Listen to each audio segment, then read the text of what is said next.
The Goal, Eliyahu M. Goldratt and Jeff Cox. The Goal, first published in 1984, continues to be one of the most popular management books of all time. Written in the novel format, it centers around the efforts of Alex Rogo to save his factory plant from being closed down. Goldratt's novel launched the so-called Theory of Constraints, TOC, a new approach to managing and increasing productivity. Get ready to learn how to successfully manage a plant or any other organization. Identifying the problem. The story centers around Alex Rogo, manager of a factory plant owned by UniCo. His plant is failing and at risk of being shut down. It's facing a backlog of overdue orders, and as a result, the plant is losing the company money.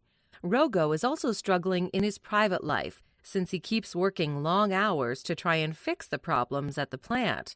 His wife feels neglected by him and threatens to leave him. Rogo and his team are given 3 months to fix the problems at the plant, but they struggle to decide where to start. A chance encounter at an airport with his former professor Jonah leads to Jonah being involved in saving the plant. He helps Rogo and his team pinpoint the problems they're having.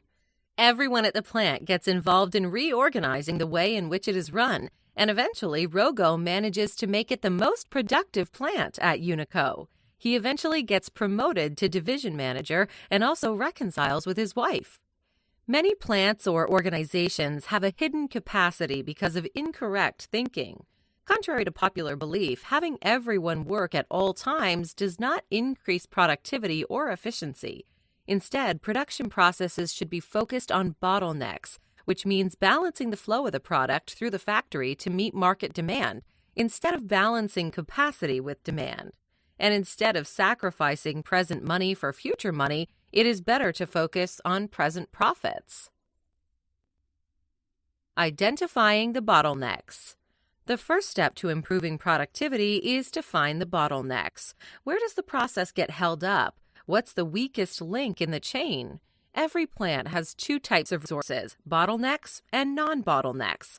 The authors say a bottleneck is a resource whose capacity is equal to or less than the demand placed upon it. A non-bottleneck, on the other hand, has a capacity that is greater than the demand placed upon it. So how do you go about finding the bottlenecks in your production line? Since the bottleneck is defined by the market demand, you must first define the demand for your plant. How many orders do you get? How much do you sell? Once you've defined the market demand, you will need to find the resources in your factory that are equal or less to it. How much time does each resource have to contribute to the fulfillment of the demand? You can determine this by analyzing data on your factory output, which is easier when dividing resources up into work centers, groups of the same resources, such as welders or milling machines. For Alex Rogo, though, analyzing data isn't possible. The factory has been shamefully neglected, and some of it even refers to out-of-use machines. Instead, he and his team decide to ask the most experienced members of the leading board of the factory, as well as the expediters working on the ground, to define which of their work centers is causing the trouble. In some cases, it can be very apparent which resources are bottlenecks by simply going onto the work floor and looking at which resources have inventory piled up next to them. On top of that, the resources in short supply at the assembly stage are generally passing through a bottleneck. Optimizing the use of bottlenecks.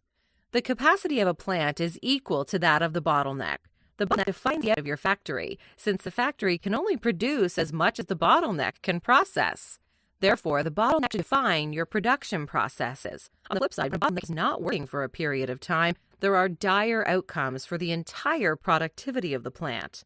This is the case at Alex Rogo's plant, when workers go on a lunch break and the bottleneck sits idle. Contrary to expectations, this does not only mean $32 in lost production, the amount of money it costs to run the bottleneck, they actually lose around $2,700. This is because the actual cost of a bottleneck is calculated by dividing the total system expense by the number of hours the bottleneck produces.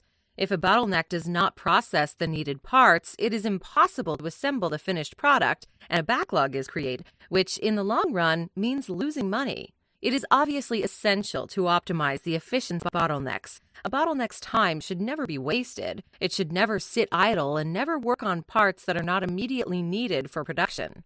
To keep it from processing faulty parts, you can introduce quality controls before the bottleneck instead of after.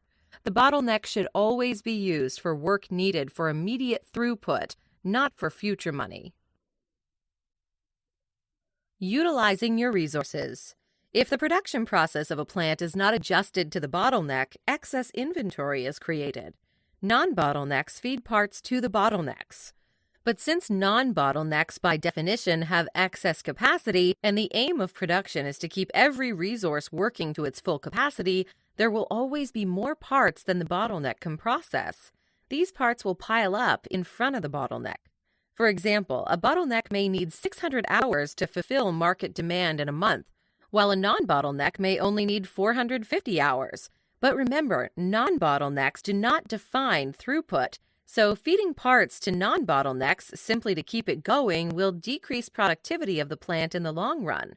For Alex Rogo, this meant they built up an inventory far in excess of demand. However, when production processes are adjusted to bottlenecks, the constraints of the system are changed from production to marketing's ability to sell when there are excess finished goods. At Alex Rogo's plant, accounting has historically listed inventory as an asset, but having excess inventory hinders their productivity. So by rethinking the production process, the accounting processes need to change too. There is a difference between utilizing and activating a resource. Utilizing a resource means using it to move towards the goal, while activating simply means turning it on. When working with both bottlenecks and non-bottlenecks, it's important to balance the flow, not the capacity. By definition, the utilization of the non-bottleneck is not defined by its own capacity, but by another constraint in the system.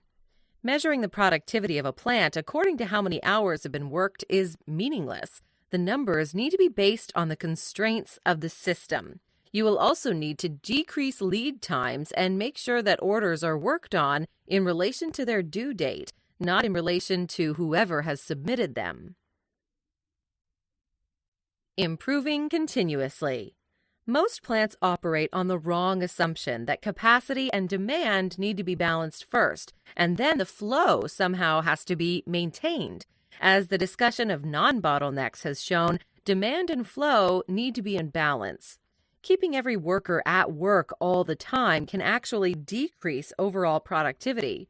Traditional performance measures are therefore wrong because the productivity of a plant should be defined by the bottom line. This obviously means reviewing incentives. They should not always be based on how many hours someone works, for example. The aim of the theory of constraints is to evaluate established thinking processes and to replace or improve them to achieve increased productivity. To get there, you can follow a simple 5-step process. It answers the questions, what needs to change, what should it change to, and how to create the change. To answer these questions, the 5-step process starts from first principles. This means looking at underlying established truths about what the unique defining features of an organization are. That is, they follow a purpose or goal, and in order to reach the goal, the synchronized efforts of more than one person are needed. The 5 focusing steps are: 1. Identify the bottlenecks. What are the weakest links in the chain of your production? 2. Decide how to exploit the bottlenecks. What can be done to improve the efficiency of the bottlenecks? 3. Subordinate everything else to the above decision. Focus your production process around the utilization of bottlenecks. 4. Evaluate the system's bottlenecks. Can you buy more machines of the same type, for example? 5. If in a previous step a bottleneck has been broken, go back to step 1. Bottlenecks here should be seen as synonymous with constraints. For Alex Rogo at UniCo, the constraints change over time, so the process is repeated. It is one of continuous improvement. The first bottlenecks he and his team encounter are that certain machines take longer than others to process parts. Once that problem was solved, the team realized the material release system was faulty. Eventually, they learned that the market itself is also a constraint. It is possible that once throughput has been increased, new bottlenecks are created. But most factories have considerate amounts of extra hidden capacity, so it takes a tremendous increase in throughput for that to happen.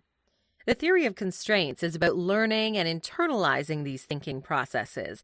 It allows you to become a successful manager as you learn how to hone in on a core problem, no matter how complex the environment. You will also be able to solve problems effectively without creating new negative effects, and following the theory will also allow you to instigate major changes smoothly. Instead of resistance, your ideas will be greeted with enthusiasm. Final notes. To successfully manage productivity, the weakest link of the production chain needs to be established. Once that's been done, production processes should be adjusted so that they are focused on the bottleneck. Do not be scared of having non-bottlenecks sit idle, since this will actually increase your productivity. Finally, continuously aim at optimizing your production processes. The Goal still remains one of the most well-read management books of all time. The Economist wrote, a survey of the reading habits of managers found that though they buy books by the likes of Tom Peters for display purposes, the one management book they have actually read from cover to cover is The Goal. Hi, I'm Rhonda, and this is an exclusive audiobook video recorded for the Audiobook Master Channel. Enjoy your audiobook and have fun learning. Don't forget to subscribe and hit the notification button so you'll get updated on our next upload. If you liked the video, give us a thumbs up and say your thoughts about the book we just covered. Do you want to listen to a summary or review of a book that we haven't covered in the past?